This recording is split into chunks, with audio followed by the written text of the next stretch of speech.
মাননীয় প্রধানমন্ত্রী দেশে ফেরত যাওয়ার কথা ছিল 11ই জুলাই, সেটি না হয়ে এখন প্রধানমন্ত্রী আজকে রাতে চাইনিজ সময় রাত 10টায় বাংলাদেশের উদ্দেশ্যে রওনা হবেন।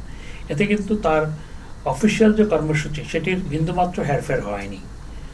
শুধুমাত্র রাত্রি যাপন করা ছিল, সেই রাত্রি যাপন না করে তিনি ঢাকায় ফেরত যাচ্ছেন। এটির কারণ হচ্ছে, আপনারা হয়তো জানেন যে মাননীয় প্রধানমন্ত্রীর সাথে মাননীয় প্রধানমন্ত্রীর কন্যা সাইমা ওয়াজেদ তুতুন, যিনি WHO রিজিওনাল ডিরেক্টর, তিনিও আসার কথা ছিল, কিন্তু তিনি অসুস্থতার কারণে আসতে পারেননি। শেষ মুহূর্তে সকালবেলা তাকে, অর্থাৎ আমরা যেদিন ফ্লাই করলাম 8 তারিখ সকালবেলা, সেদিন অত্যন্ত অসুস্থ হয়ে পড়ার কারণে হঠাৎ করে তিনি আসতে পারেননি।